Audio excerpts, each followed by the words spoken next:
The difficulties one would encounter while trying to land a man on the moon and return safely to Earth are truly astounding.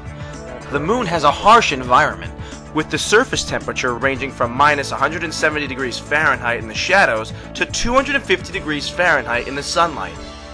It is also a vacuum. To think that men made it there and back a third of a century ago is quite a stretch. This should be apparent when one looks at how the space shuttle has fared going only 1/600th the distance that Apollo claims to have gone. 220 miles above northeastern Africa. After 3 men died in the capsule during the simulation in 1967, it was just 2 years later that men were walking around on the moon. This is less time than it took to launch the space shuttle again after its burn-up on re-entry in 2003.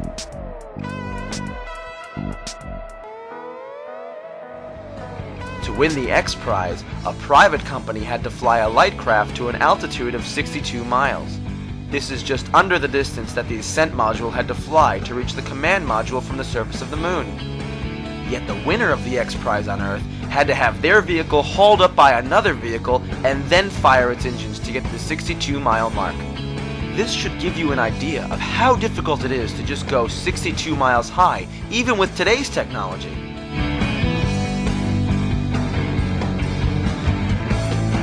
Then, add to the fact that the ascent module, with its very low mass fraction, would have had to accelerate to over Mach 6 to dock with the command module, and the fictional nature of the event becomes self-evident.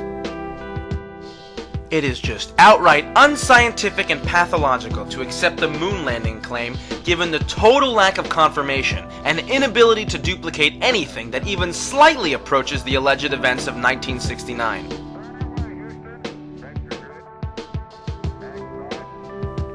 Of course, by far the greatest mystery in all this is why the scientific community continues to fall for all this and accept it unquestioningly. Is science just another religion that has its sacred cows? If you want to stay in the club, must you defend the beloved cow, no matter how badly it stinks?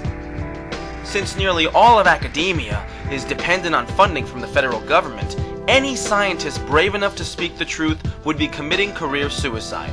Scientists realize this, and therefore will not let their minds examine this objectively for even a moment. They all just prefer to run with the herd. As victims of cognitive dissonance, so-called scientists argue in support of the moon landings out of reflex. If one examines a timeline of aviation and space travel milestones, this contradiction of logic becomes apparent. Consider Kitty Hawk in 1903, Lindbergh crossing the Atlantic in 1927, Sputnik in 1957, through the space shuttle in the latter part of the 20th century. These were all within 400 miles of Earth, yet the alleged moon landings of the late 60s purportedly took astronauts 240,000 miles away from the Earth. The Apollo missions, therefore, stick out as a fantastic statistical anomaly, and without any other similar events to confirm or duplicate the hypothesized event, 1/3 of a century since, the scientific method requires that they be discarded. This being the case, no one that believes the moon landing claims should be allowed to call themselves a scientist. The Cold War provided the perfect motivation for the deception. Under the specter of a nuclear threat from the Soviets, and in the shadow of the Bay of Pigs invasion, it is easy to imagine those involved believing that it was their patriotic duty to help bluff the Soviets into thinking we had military superiority. It apparently worked. A nuclear war was never fought, so we are certainly in no position to second-guess the military strategy that the government employed. With the space race officially ending with this achievement, Nixon was quick to seize the spotlight by becoming the first U.S. president to visit Moscow. Cooperation for joint space missions quickly became the topic of discussion between the leaders, ushering in détente, an easing of tensions between the two superpowers. As you're probably well aware, we are still working on other programs, Skylab being the prime effort starting in the spring of next year. We're also working on the cooperative mission with the Russians, which will take place in 1975. And of course, we've got quite a few of the flight control team as well as other center elements involved in the work on the shuttle. So it's the start of a new era, I hope. It is easy to see why the government would want to perpetuate such a myth, even after the military objectives were achieved. The alleged accomplishment is a source of national pride, and no one wants to be the one to remove this source of pride.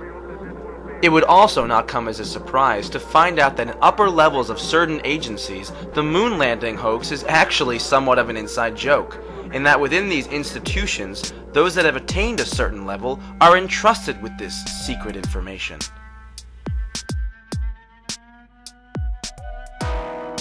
Considering the difficulties attendant in such a trip, one thing is for sure. When the first person actually arrives on the moon someday, they will have bought themselves a one-way ticket. An exploratory voyage of this magnitude does not lend itself so easily to a return.